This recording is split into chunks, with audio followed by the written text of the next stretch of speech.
नमस्कार दोस्तों, मैं Vijay Tiwari the book society में आपका स्वागत है। जहां हम आज के इस वीडियो के माध्यम से सब्जेक्ट कोड BHDAE 182 के दिसंबर 2023 के क्वेश्चन पेपर की चर्चा करेंगे। जहां ना सिर्फ प्रत्येक क्वेश्चन पर ध्यान दिया जाएगा बल्कि उसके उत्तर को भी संपूर्ण व्याख्या के साथ आपको दर्शाया जाएगा। जैसा कि आप देख पा रहे हैं, क्वेश्चन पेपर आपका 50 नंबर का होगा। टाइम आपको 2 घंटे मिलेंगे और टोटल आपको 5 क्वेश्चन के आंसर देने होंगे। जहां पहला क्वेश्चन है कि भाषा के विविध रूपों का परिचय दीजिए। तो देखिए, इस क्वेश्चन का आंसर आप किस तरीके से करेंगे। तो जब आप भाषा के विविध रूपों की हम बात करें तो भाषा के जो विविध रूप हैं, ये इसके ऐतिहासिकता के आधार पर भाषा का एक रूप होता है, प्रयोग के आधार पर भाषा का एक रूप होता है, निर्माण के आधार पर भाषा का एक रूप होता है, मानकता के आधार पर भाषा का एक रूप होता है और प्रकारों के आधार पर भाषा का एक रूप होता है। यानी कि अलग अलग स्थिति के आधार पर भाषा के अलग अलग रूप होते हैं। अब हम अगर इसकी व्याख्या करेंगे तो इस तरीके से करेंगे कि जब आप क्षेत्रीयता के आधार पर भाषा के रूपों पर जाते हो तो हमें पता है कि प्रत्येक क्षेत्र में जिस तरीके से पानी बदलता है उसी तरीके से भाषा का रूप भी बदलता है। भारत की बात करेंगे तो भारत एक विविधताओं भरा देश है। यहाँ पर हर क्षेत्र की जो है वो अलग अलग भाषा है। जैसे सबसे पहले एक व्यक्तिगत बोली होती है, तो हर एक व्यक्ति अपने परिवार से, अपने पारिवारिक वातावरण से भाषा सीखता है और प्रत्येक परिवार में जो भाषा का रूप चलता है वो व्यक्तिगत बोली होती है। तो समाज के आधार पर, क्षेत्रीयता के आधार पर और पर्यावरण के आधार पर व्यक्ति की जो भाषा है वो डायरेक्ट और दूरदर्शी प्रभाव डालती है। इसी कारण हर व्यक्ति की अपनी एक व्यक्तिगत बोली होती है जिसे वो पारिवारिक भाषा भी कहता है या अपने परिवार से वो भाषा सीखता है। अब एक स्थानीय बोली होती है, तो बहुत सारी जो व्यक्ति बोलियां मिलकर क्या बनाती है, एक स्थानीय बोली बनाती है। यानी कि एक लोकल एरिया होगा और वहाँ पे सारे लोग क्या हैं, वो एक जैसी भाषा बोलेंगे। तो क्षेत्रीयता के आधार पर जो भाषा का रूप है, सबसे पहले है व्यक्तिगत बोली और कई सारी व्यक्तिगत बोली मिलकर क्या बनती है, स्थानीय बोली। इसके अलावा इस क्वेश्चन की वीडियो मैंने पहले भी एक अपलोड कर रखी है, आप जाके देख सकते हैं। तीसरा है उपबोली। एक से अधिक स्थानीय बोलियां जो मिलकर उपबोली बनाती हैं। यानी कि जैसे एक पूरा का पूरा क्षेत्र है और वहाँ पर कई सारी स्थानीय बोलियां हैं, तो उन सबको मिलकर एक उपबोली बनेगी और कई सारी उपबोलियां मिलकर एक बोली बनेगी। जैसे बिहारी उपभाषा में भोजपुरी, मैथिली, मगधी, ये सब बोलियां हैं और बहुत बहुत सारी बोलियां मिलकर एक भाषा बनेगी। तो भाषा का क्षेत्र व्यापक होता है जिसमें एक से अधिक बोलियां होती हैं, उपभाषाएं होती हैं। जैसे हिंदी भाषा के अंतर्गत ब्रज भाषा, अवधी, ये सब आती हैं। ये तो बात हो गई क्षेत्रीयता के आधार पर। तो हम पढ़ रहे हैं कि भाषा के अलग अलग रूप कौन से हैं। तो भाषा का पहला रूप है क्षेत्रीयता के आधार पर भाई, और क्षेत्र के आधार पर एक व्यक्तिगत बोली है, एक स्थानीय बोली है, एक उपबोली है, एक बोली है और एक भाषा है। अब हम बात कर रहे हैं प्रयोग के आधार पर। तो प्रयोग के आधार पर एक सामान्य बोलचाल की भाषा है जो हम डेली रूटीन में यूज़ करते हैं। तो डेली रूटीन में जो भाषा यूज़ करते हैं वो कौन सी है, सामान्य बोलचाल की भाषा है। लेकिन जो लिखित रूप में हम भाषा का प्रयोग करते हैं वो साहित्यिक भाषा है, लिटरेचर में जिसका यूज़ किया जाता है। तो ये कैसी भाषा कहलाएगी, साहित्यिक। ये भाषा का आदर्श रूप होता है। शिक्षा के क्षेत्र में और साहित्य रचना में इसका यूज़ किया जाता है। इसमें व्याकरण के नियमों का भी ध्यान रखा जाता है। लेकिन जो सामान्य बोलचाल की भाषा है उसमें व्याकरण के नियमों का ध्यान नहीं रखा जाता। एक व्यावसायिक भाषा होती है। हमें पता है अलग अलग व्यापार में अलग अलग प्रकार की भाषाओं का प्रयोग किया जाता है। जैसे वकालत के क्षेत्र में जो भाषा होगी वो अलग प्रकार से शब्दों का प्रयोग किया जाएगा। वहीं अगर व्यापारिक क्षेत्र होगा तो उसमें भाषा का एक अलग रूप होगा। प्रशासनिक जो भाषा होगी वो अलग प्रकार से होगी। जो राजभाषा होती है वो क्या है, सरकार और जनता के बीच में प्रयोग होने वाली भाषा है। ये एक स्टैंडर्ड लैंग्वेज होती है। जैसे भारत की राजभाषा हिंदी है। प्रत्येक देश की एक राष्ट्रभाषा होती है। राष्ट्रभाषा देश की प्रतिष्ठा का प्रतीक होती है। एक मृत भाषा होती है जिसका प्रयोग, यानी कि पहले तो होता था लेकिन आजकल उसका प्रयोग सीमित हो गया है, तो मृत भाषा। जैसे भारत में संस्कृत एक डेड लैंग्वेज हो चुकी है। अब हम बात करेंगे निर्माण के आधार पर भाषा। निर्माण के आधार पर भाषा होती है एक सहज भाषा और एक कृत्रिम भाषा। सहज भाषा वो होती है जिसका उदय प्राकृतिक रूप से हुआ है, यानी कि जो भाषा प्राकृतिक रूप से बनी वो सहज भाषा है। जैसे हिंदी, अंग्रेजी, जर्मन। लेकिन जैसे हम कोडिंग के लिए भाषा बना रहे हैं कि हमने कुछ कोड रख दिए कि हाँ भाई इसका मतलब ये, इसका मतलब ये, इसका मतलब ये है, जैसे आप रीजनिंग करते होंगे, तो ये कृत्रिम भाषा है। तो हम क्या पढ़ रहे हैं, भाषा के अलग अलग रूप पढ़ रहे हैं। ऐतिहासिकता के आधार पर रूप पढ़ रहे हैं, प्रयोग के आधार पर रूप पढ़ रहे हैं, निर्माण के आधार पर रूप पढ़ा। अब हम मानकता यानी कि स्टैंडर्ड के आधार पर भाषा के रूप पढ़ेंगे। एक होती है मानक भाषा। मानक भाषा वो होती है जो व्याकरण के नियमों पर चलती है और जिसका यूज़ जो है वो समाज ने स्वीकार लिया है। एक होती है मानकेतर भाषा। ये वो भाषा है जिसका प्रयोग तो बहुत ज़्यादा हो रहा है लेकिन इसमें व्याकरण के रूल ज़्यादा फॉलो नहीं हो रहे हैं। तो जैसे हम डेली रूटीन में जिस भाषा का यूज़ करते हैं वो मानकेतर भाषा है। इसमें क्या है, लोगों की स्वीकृति मिल चुकी है, ठीक है, समाज का स्टैंडर्ड इसमें सेट हो चुका है, लेकिन इसमें क्या है, व्याकरण का प्रयोग पूरी तरीके से सही नहीं होता। एक होती है अमानक भाषा। अमानक भाषा वो है जिसमें व्याकरण का यूज़ भी नहीं है, यानी कि ग्रामेटिकली भी वो सही नहीं है और लोगों ने भी, समाज ने भी उसे स्वीकारा नहीं है। अब हम बात करेंगे काम के आधार पर भाषा का प्रयोग, यानी कि प्रकार के आधार पर। एक भाषा होती है संपूरक भाषा। जैसे हम अपनी पर्सनल नॉलेज को बढ़ावा देना चाह रहे हैं, ये संपूरक भाषा है। उसके लिए अलग अलग भाषाएं सीख रहे हैं, हिंदी के साथ अंग्रेजी सीख रहे हैं, संस्कृत सीख रहे हैं, या फ्रेंच, जर्मन, कोई भी भाषा एक के साथ एक सीख रहे हैं, वो संपूरक भाषा है। एक होती है परिपूरक भाषा। तो कई बार कुछ कम्युनिटीज़ ऐसी होती हैं जो अपने आप को आगे बढ़ाने के लिए दूसरी भाषा को जान रही हैं। जैसे भारत में हिंदी के साथ अंग्रेजी का बहुत ज़्यादा प्रयोग किया जा रहा है, क्योंकि कुछ वर्ड्स ऐसे हैं जिन्हें इंग्लिश में ही समझाया जा सकता है। एक है सबॉर्डिनेट लैंग्वेज, यानी कि सहायक भाषा। सहायक भाषा की बात करें तो व्यक्ति अपने समुदाय में दूसरी भाषा ज्ञान प्राप्त करता है, जैसे हिंदी और संस्कृत। तो हिंदी का प्रयोग करते हुए हमें संस्कृत से सहायता लेनी पड़ती है, क्योंकि संस्कृत से बहुत सारे शब्द हिंदी में प्रयोग किए जाते हैं। और ऐसी एक समतुल्य भाषा है, जैसे कोई व्यक्ति है, उसकी मातृभाषा मान लो कन्नड़ है, लेकिन वो दूसरे क्षेत्र में जाकर व्यापार करना चाहता है, तो उसे दूसरी भाषा का भी ज्ञान होना चाहिए, तो वो भाषा उसके लिए समतुल्य भाषा कहलाएगी। अब हम बात कर रहे हैं ऐतिहासिकता के आधार पर भाषा के रूप। तो कुछ भाषाएं मूल भाषा हैं, जो मूल भाषा मतलब ओरिजिनली लैंग्वेज है, उनकी उत्पत्ति किसी एक विशेष लिपि से हुई है। एक प्राचीन भाषा है जो प्राचीन काल में प्रयोग होती थी। एक मध्यकालीन भाषा है जो मेडिवल एज में यूज़ होती थी, जैसे भारत में प्राकृत भाषा। आधुनिक भाषा है जिनका प्रयोग आज मॉडर्न टाइम पर हो रहा है, जैसे हिंदी, मराठी, अंग्रेजी। अब हम अगले क्वेश्चन की ओर जाएंगे। तो अगर आप अगला क्वेश्चन देखेंगे पेपर में, तो अगला क्वेश्चन आया था कि स्वर और व्यंजन के उच्चारण में होने वाले प्रयत्नों पर प्रकाश डालिए। देखिए समय कम है, इसलिए मैं थोड़ा शॉर्ट में चल रहा हूँ, क्योंकि अगर हम इसे बहुत डीपली पढ़ेंगे तो एक वीडियो 2 से 3 घंटे की हो जाएगी। तो हम जल्द से जल्द चीज़ों को समझना चाहते हैं, क्योंकि एग्ज़ाम हमारे बहुत ही नज़दीक है। तो क्वेश्चन है कि स्वर और व्यंजन के उच्चारण में होने वाले प्रयत्नों पर प्रकाश डालिए। यानी कि जब आप हिंदी में वर्णों का प्रयोग करते हो, तो वर्णों को 2 भागों में बांटा जाता है, एक स्वर और एक व्यंजन। तो जब आप स्वर और व्यंजन का उच्चारण करते हो, तो उसमें हमारे जो प्रयत्न होते हैं वो किस प्रकार के होते हैं। तो वर्णों के उच्चारण में प्रयत्न का मतलब ये है, वो शारीरिक क्रियाएं जो वाणी ध्वनि उत्पन्न करने के लिए हमारे मुख, गले और श्वसन तंत्र में होती हैं। यानी कि जब भी आप वर्णों का उच्चारण करोगे, यानी कि चाहे स्वर का उच्चारण करोगे चाहे व्यंजन का उच्चारण करोगे, तो आपके मुख में कुछ एक्टिविटी तो होगी। भाई आप कोई बात बोलोगे तो आपके जो मुंह है, आपके मुंह में कुछ तो क्रियाएं होंगी, कुछ एक्टिविटी होंगी। उन्हीं एक्टिविटी को हम क्या बोलते हैं, प्रयत्न बोलते हैं। अब ये प्रयत्न 2 प्रकार के होते हैं, एक अभ्यंतर प्रयत्न और एक बाहरी प्रयत्न।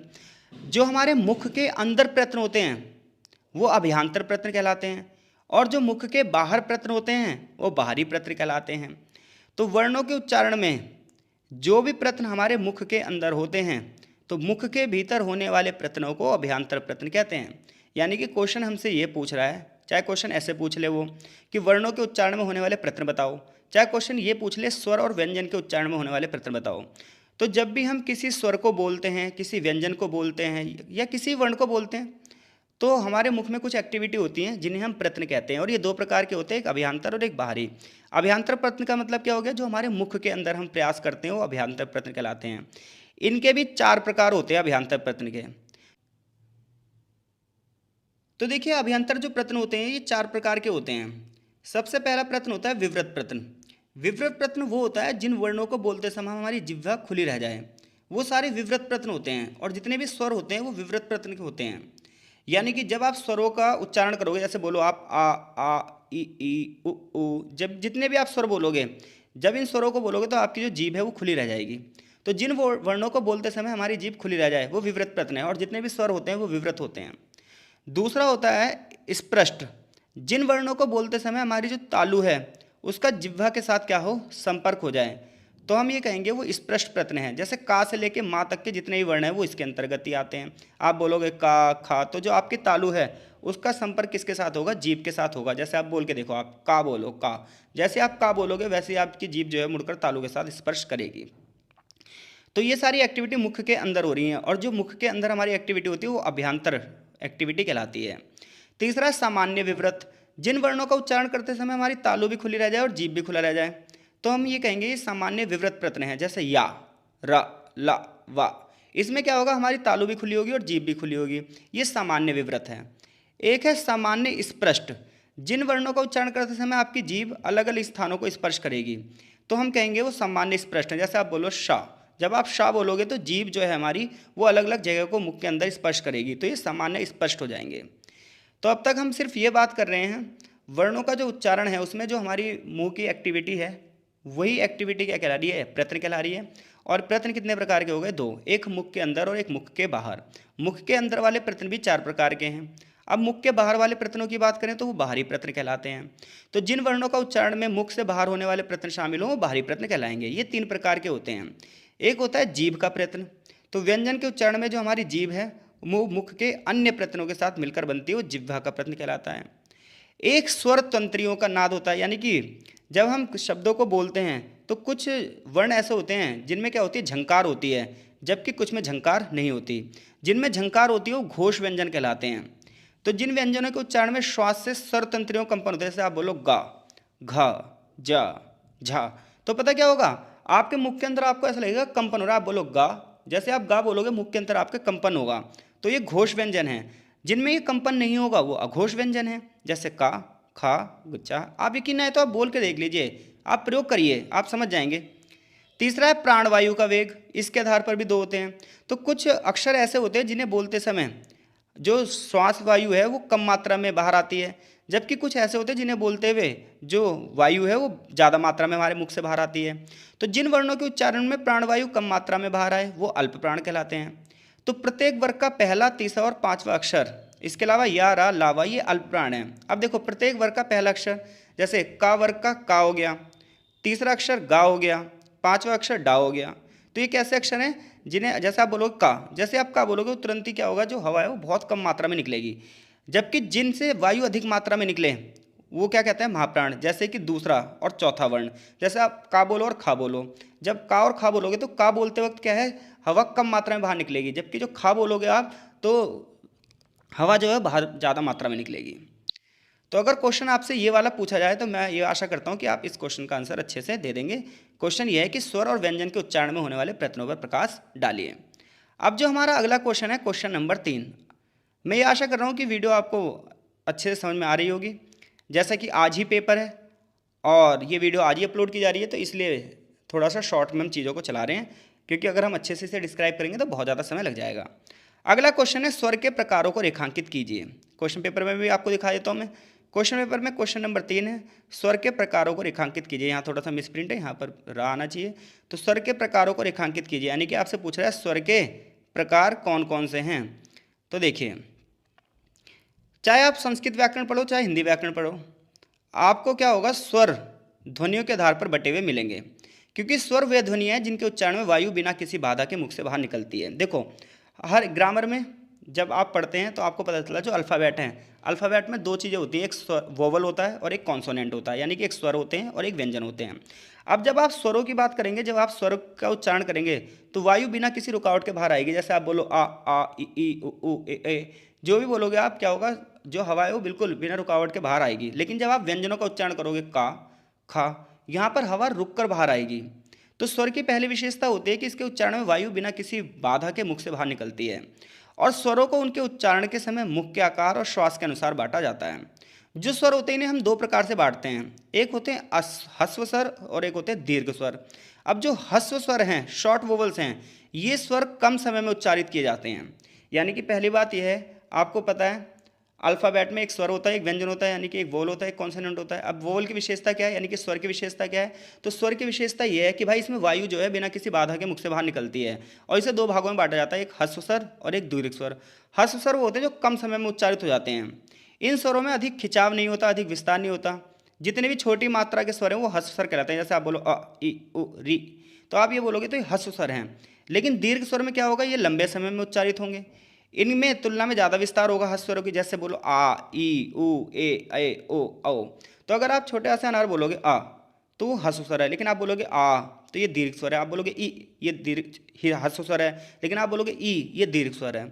तो ह्रस्व स्वर में क्या होगा, समय कम लगेगा, दीर्घ स्वर में समय ज़्यादा लगेगा। ह्रस्व स्वर की बात करें तो विस्तार कम होगा, दीर्घ स्वर की बात करें तो विस्तार ज़्यादा होगा। इसके अलावा स्वर एक को एक और आधार पर बांटा जाता है, संयुक्त स्वर।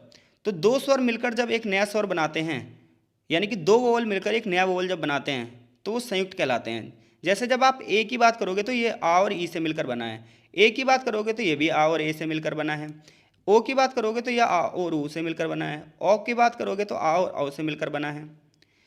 उच्चारण के आधार पर अगर हम स्वरों की विशेषताओं की बात करें तो स्वर में हमेशा जीभ और होठों की स्थिति बहुत ज़्यादा महत्वपूर्ण होती है। स्वर का जो भार होता है, ह्रस्व स्वर हल्के होते हैं और दीर्घ स्वर भारी माने जाते हैं। तो इस प्रकार से अगर आप भाषा का अध्ययन कर रहे हो तो उसमें स्वर की स्पष्टता और उसका उच्चारण जो कम्युनिकेशन है उसे बहुत ज़्यादा मजबूत बनाते हैं। अगर आप स्वर का उच्चारण अच्छे से नहीं करते हैं तो ये मान के चलो आपकी कम्युनिकेशन भी क्या होगी, वीक होगी। अब हम बात कर रहे हैं क्वेश्चन नंबर 4 की, कि उच्चारण के आधार पर वर्णों के भेद की चर्चा कीजिए। क्वेश्चन पेपर में मैं आपको दिखा देता हूँ। तो क्वेश्चन पेपर में अगर आप चौथा क्वेश्चन देखोगे तो क्वेश्चन है कि उच्चारण के आधार पर वर्णों के भेद बताओ। यानी कि जब आप वर्णों का उच्चारण करते हो तो वर्णों के उच्चारण के समय वर्ण जो हमारे वर्ण हैं उन्हें हम कितने भागों में बांट सकते हैं। तो देखिए, स्वर की तो बात हमने कर ली है, क्योंकि वर्णों को कितने भागों में बांटा जाता है, वर्णों को स्वर और व्यंजन 2 भागों में बांटा जाता है। तो जब भी हम किसी वर्ण का उच्चारण करते हैं तो हर एक वर्ण के उच्चारण की प्रक्रिया अलग अलग है, इसलिए इनको अलग अलग भागों में भी बांटा गया है। सबसे पहले हमने वर्णों को 2 भागों में बांट दिया, एक स्वर और एक व्यंजन। स्वर की बात हमने पिछले क्वेश्चन में कर ली कि स्वर व ध्वनि है जिसमें वायु बिना किसी रुकावट के मुख से बाहर निकलेगी। 3 प्रकार के होते हैं, ह्रस्व स्वर, दीर्घ स्वर, संयुक्त स्वर। अब हम बात करते हैं व्यंजन की। तो देखो, व्यंजन वे ध्वनियाँ हैं जिनके उच्चारण में वायु किसी न किसी भाग से रुकती है। देखो, जब आप बोलोगे अ आ इ उ ऊ, तो यहाँ पर जो ध्वनि निकलेगी वो डायरेक्ट बाहर निकलेगी हमारे मुख से। लेकिन आप जब व्यंजनों का उच्चारण करोगे जैसे का, खा, गा, घा, तो इसमें वायु किसी न किसी भाग से टकरा कर बाहर निकलेगी। आप यकीन ना आए तो आप प्रयोग करके देख सकते हो। अब ऐसे में व्यंजनों को ना अलग अलग प्रकार से बांटा गया है। जैसे उच्चारण के आधार पर व्यंजन की अगर हम बात करें तो देखो, कुछ व्यंजन होते हैं जिनका संबंध कंठ से होता है, यानी कि गले से होता है। कुछ व्यंजन ऐसे होते हैं जिनका संबंध तालव्य यानी कि तालु से होता है। किसी का मूर्धा से होता है, यानी कि मुख के ऊपरी हिस्से से होता है। कुछ व्यंजनों का संबंध सीधे दंत से यानी कि दांतों से होता है और कुछ का ओष्ठ से। जैसे कि अगर आप का, खा, गा, घा, गा यानी कवर्ग को पढ़ोगे, इसे कावर्ग बोलते हैं, तो कवर्ग का उच्चारण कंठ से होता है। जैसे आप बोलो का, खा, गा, घा, तो आप देखेंगे जोर जो है वो आपके गले पर पड़ रहा है। जबकि जब आप तालु की बात करोगे तो चा, छा, जा, झा, इया, जब आप ये पढ़ोगे तो आप देखोगे जोर आपके तालु पर पड़ रहा है। जब आप बोलोगे टा, ठा, डा, ढा, डा, तो आप देखोगे कि जो है वो कंठ और तालु पर जोर नहीं पड़ रहा, जबकि मुख पर जोर पड़ रहा है। जब आप बोलोगे ता, था, दा, धा, ना, तो आप देखोगे दांतों का प्रयोग हो रहा है। और जब आप बोलोगे पा, फा, बा, भा, मा, तो आप देखोगे आपके होठ बार बार जो होंगे वो जुड़ रहे होंगे। तो उच्चारण के आधार पर हमने व्यंजनों को 5 भागों में बांट दिया: कंठ, तालु, मूर्धन्य, दंत और ओष्ठ, या फिर इसे हम कावर्ग, चावर्ग, टावर्ग, तावर्ग, पावर्ग भी के नाम से भी जानते हैं।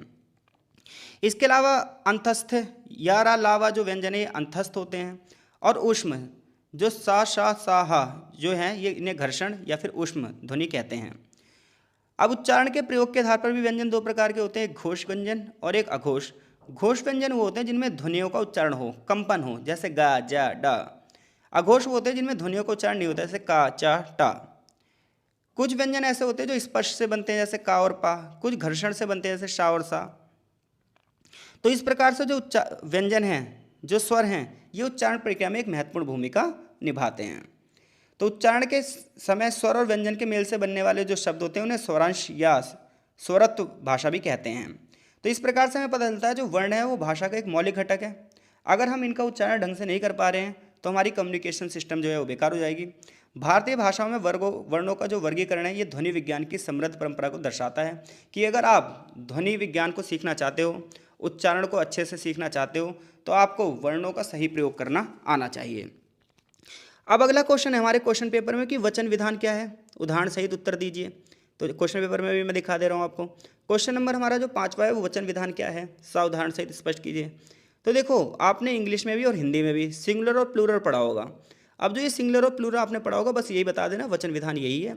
यानी कि वचन विधान का मतलब ये है कि नाउन यानी कि संज्ञा, प्रोनाउन यानी कि सर्वनाम, विशेषण यानी कि एडजेक्टिव, क्रिया यानी कि वर्ब, इन सब में जब हम संख्या संबंधी भेद के अनुसार बदलते हैं तो वचन विधान कहलाता है। और वचन 2 प्रकार के होते हैं, एक वचन और बहुवचन। यानी कि वचन विधान का मतलब यह है कि संज्ञा, सर्वनाम, विशेषण या क्रिया में उसके रूप को जब हम बताते हैं नंबर के बेस पर, संख्या के आधार पर, तो वो क्या कहलाता है, वचन विधान कहलाता है। और हिंदी में वचन कितने प्रकार के होते हैं, 2 प्रकार के होते हैं, एक वचन होता है और एक बहुवचन होता है। एक वचन वो होता है जिस किसी शब्द से हमें एक ही व्यक्ति के बारे में पता चले, एक ही वस्तु के बारे में पता चले, एक ही स्थान के बारे में पता चले, एक ही जीव के बारे में पता चले। तो सिंपल सी बात है, जब हम किसी शब्द से हमें सिंगुलर का बोध हो, एक वचन का बोध हो, तो वो एक वचन होगा। जैसे मैं बोल रहा हूँ पुस्तक, तो पुस्तक क्या है, इस एक ही पुस्तक की बात हो रही है तो एक वचन है। बच्चा, एक ही बच्चे की बात हो रही है तो क्या है, एक वचन है। लेकिन जब किसी शब्द से एक से अधिक शब्द का बोध हो, एक से अधिक संख्या का बोध हो, तो बहुवचन होता है। जैसे अगर हम बात करें पुस्तकें, तो पुस्तकों में क्या है, कई सारे पुस्तकों की बात हो रही है, बच्चे, कई सारे बच्चों की बात हो रही है। अब ये ध्यान रखना, जब हम सिंगुलर से प्लूरल में चेंज करते हैं, यानी कि एक वचन को बहुवचन में बदलते हैं, तो इसमें कुछ नियम होते हैं। अब इन नियमों का प्रयोग किए बिना हम सही शब्दों का प्रयोग नहीं कर सकते। जैसे संज्ञा और सर्वनाम में अगर आपको वचन का परिवर्तन करना है तो शब्द के अंत में ज़्यादातर ए लगाकर जोड़ दिया जाता है। अब देखो, संज्ञा आपको पता ही है क्या होती है, किसी भी चीज़ का नाम जो है वो संज्ञा होती है, और संज्ञा के स्थान पर जो शब्द प्रयोग किए जाते हैं वो सर्वनाम होते हैं। अब ऐसे में अगर हमें इन्हें सिंगुलर से प्लूरल बनाना है तो हमें ज़्यादातर ए जोड़ना होता है। जैसे बच्चा में बच्चे जोड़ेंगे, लड़की में या जोड़ के लड़कियां बना देंगे। लेकिन कुछ सिंगुलर और प्लूरल दोनों क्या होते हैं, सेम होते हैं। जैसे हाथी का सिंगुलर भी हाथी होता है और प्लूरल भी हाथी होता है। तो ध्यान रहे, एक वचन और बहुवचन के कई सारे नियम हैं, लेकिन हमसे क्वेश्चन में वो नियम नहीं पूछा है, हमसे सिर्फ वाचन पूछा है। जब आप विशेषण में वचन का परिवर्तन करोगे तो विशेषण का मतलब क्या होता है, जो संज्ञा और सर्वनाम की विशेषता बताते हैं। जैसे बड़ा लड़का, तो लड़के की विशेषता क्या है, लड़का क्या है, बड़ा है। अब इसे हम जब बदलेंगे तो हमें विशेषण में भी बदलना पड़ेगा और सर्वनाम में भी। तो बड़े लड़के कर दिया हमने, यानी कि विशेषण में जब वचन का परिवर्तन होगा तो जिस प्रकार का विशेषण होगा, जिस प्रकार का सर्वनाम होगा, उसी प्रकार से उसका वचन भी बदला जाएगा। तो विशेषण का मतलब जो संज्ञा और सर्वनाम की विशेषता बताते हैं। लेकिन ध्यान रहे, कभी कभी परिवर्तित भी रहते हैं, सेम टू सेम भी यूज़ किया जाता है। अब हम वर्ब के आधार पर यूज़ कर रहे हैं। तो देखो, वर्ब मतलब जो हमारी एक्टिविटीज़ होती हैं, जो हम काम करते हैं, वो सारी क्रियाएं कहलाती हैं। और जो क्रिया है ये वचन के हिसाब से बदलती है, यानी कि जिस हिसाब से सब्जेक्ट होगा उसी हिसाब से वर्ब का यूज़ किया जाएगा, जिस हिसाब से कर्ता होगा उसी हिसाब से क्रिया का प्रयोग किया जाता है। जैसे यहाँ पर लिखा है वह खाता है, तो वह तो क्या हो गया, एक वचन हो गया, तो इसके साथ वर्ब भी कैसी लगेगी, एक वचन, वह खाता है। लेकिन यहाँ पर वे खाते हैं, बहुवचन है, तो यहाँ पर कर्ता जो है वो बहुवचन में है, तो इसलिए क्रिया भी बहुवचन में लगेगी। तो वाचन संबंधी नियम आप समझ चुके होंगे। यहाँ पर कुछ एग्जाम्पल है, जैसे बच्चा, बच्चे, छात्र, छात्राएं, पुस्तक, पुस्तकें, गाय, गायें, कुत्ता, कुत्ते। तो वचन विधान हिंदी व्याकरण का एक महत्वपूर्ण अंग है। इससे पता चलता है कि किसी वाक्य में जो कर्ता है, कर्म है, विशेषण है और जो क्रिया है, इनका प्रयोग किस प्रकार से किया जाएगा। तो मैं आशा करता हूँ कि वचन संबंधित अगर क्वेश्चन आया तो अब आप इस क्वेश्चन को करने में सक्षम हैं। अगला क्वेश्चन है, विशेषण क्या है, इसके प्रकारों का परिचय दीजिए। तो क्वेश्चन में देखोगे तो 6 नंबर का क्वेश्चन है, विशेषण और इसके प्रकारों का परिचय दीजिए। तो विशेषण तो हम समझ ही चुके हैं कि विशेषण, जिसे इंग्लिश में एडजेक्टिव कहते हैं, ये संज्ञा या सर्वनाम की विशेषता बताता है। इससे हमें संज्ञा या सर्वनाम के गुणों के बारे में पता चलता है, उसकी मात्रा के बारे में पता चलता है, उसके रंग के बारे में पता चलता है, आकार के बारे में, प्रकार के बारे में, संख्या के बारे में पता चलता है। यानी कि कोई शब्द किसी संज्ञा या सर्वनाम की विशेषता बता रहा है तो वो क्या कहलाएगा, वो कहलाएगा एडजेक्टिव, यानी कि विशेषण। जैसे हमने कहा सुंदर लड़की, तो यहाँ पर जो है लड़की की विशेषता बता रहा है एक शब्द, और वो शब्द कौन सा है, सुंदर, तो यहाँ पर सुंदर विशेषण हुआ।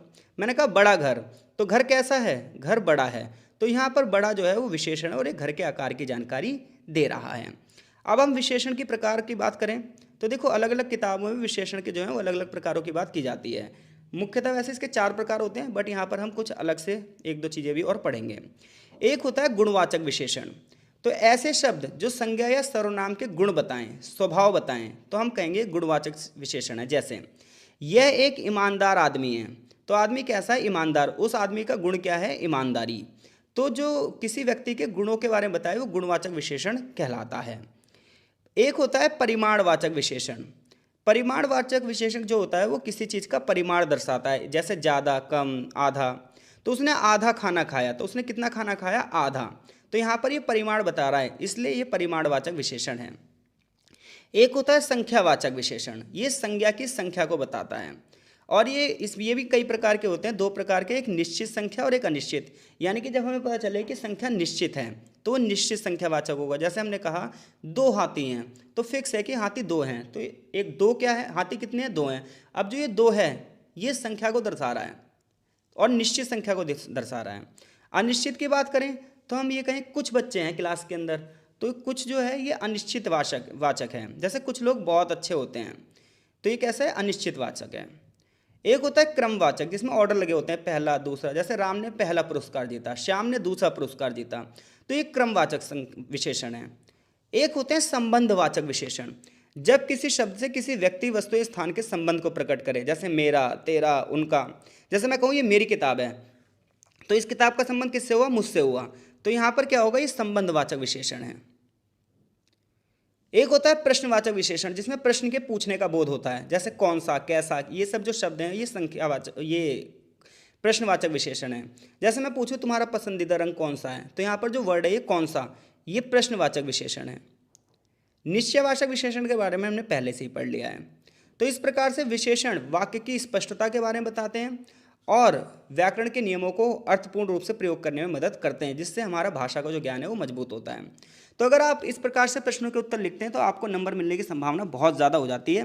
बाकी मैंने BHDAE 182 के बहुत सारे चैप्टरों की वीडियो अपलोड कर रखी है, आप वहाँ से भी अपनी तैयारी कर सकते हो।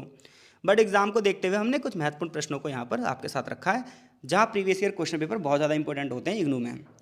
अगला क्वेश्चन है पदक्रम को उदाहरण सहित स्पष्ट कीजिए। क्वेश्चन पेपर में भी देख लो आप, तो क्वेश्चन पेपर में भी आप देखो तो पदक्रम को उदाहरण सहित स्पष्ट करना है आपको। करने कोई से 5 क्वेश्चन है, बट फिर भी मैं यहाँ पर चर्चा कर ले रहा हूँ, मान लो इस बार ये वाला क्वेश्चन ही आ जाए। तो देखो पदक्रम का मतलब क्या होता है, जब भी आप किसी वाक्य को लिखते हैं तो उसमें हम एक ऑर्डर में लगाते हैं, जैसे पहले कर्ता लगाते हैं, फिर क्रिया लगाते हैं, फिर अंत में कर्म को लगाते हैं। तो पदक्रम भाषा की एक विशेष व्यवस्था होती है जिसमें वाक्य के भीतर जो है वो पदों को एक निश्चित रूप से व्यवस्थित किया जाता है।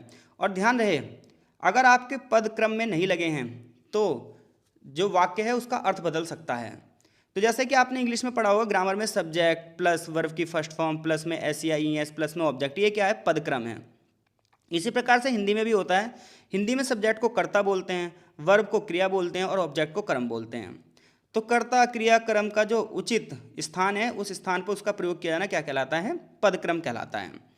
तो वाक्य में सबसे पहले कर्ता आता है, और ठीक है, फिर क्रिया आती है और अंत में कर्म आता है। और इसी प्रकार से एक जो वाक्य है वो व्यवस्थित रूप से और अर्थपूर्ण बनता है। पदक्रम का महत्व क्या है?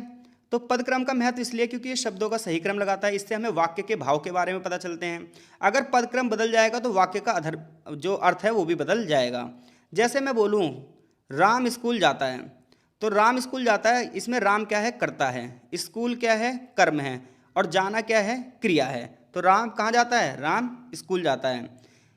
तो राम की क्रिया क्या है? राम स्कूल जाने की क्रिया कर रहा है। इससे हमें वाक्य की स्पष्टता के बारे में पता चलता है।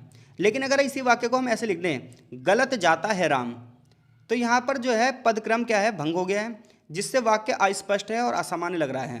तो भाषा में पदक्रम जो है वो एक बहुत ही महत्वपूर्ण भूमिका निभाता है, जिससे हमें वाक्यों की जो है स्पष्टता के बारे में पता चलता है। पदक्रम के प्रकार की बात करें तो एक होता है सामान्य पदक्रम, जिसमें कर्ता कर्म क्रिया का एक संबंध बना होता है, जिसमें सबसे पहले कर्ता आता है, फिर कर्म आता है और अंत में क्रिया आती है। जैसे सीता किताब पढ़ रही है, सीता क्या है? कर्ता है, किताब क्या है? कर्म है, और पढ़ना क्या है? क्रिया है। बच्चे खेल रहे हैं, बच्चे क्या कर रहे हैं? खेल रहे हैं। इसी प्रकार से प्रश्नवाचक में पदक्रम बदल जाता है। प्रश्नवाचक वाक्यों में प्रश्न शब्द जो है वाक्य के प्रारंभ में आता है। तुम कहाँ जा रहे हो? यह काम किसने किया? ये प्रश्नवाचक पदक्रम है। एक होता है आज्ञावाचक, इसमें क्या होता है? जो ऑर्डर वाले शब्द हैं वो क्रिया से पहले यूज़ किए जाते हैं। जैसे किताब ले आओ, बाहर आओ। यहाँ पर थोड़ा सा यह है, क्वेश्चन मार्क भी लगेगा भाई, ये थोड़ा सा गलत हो गया, PDF में ध्यान रखेंगे, इसके लिए माफ़ी चाहता हूँ। नकारात्मक यानी कि जो निगेटिव सेंटेंस होते हैं उसका पदक्रम अलग होता है, उसमें निगेटिव शब्दों का प्रयोग किया जाता है। जैसे राम स्कूल नहीं गया, यह काम मत करो।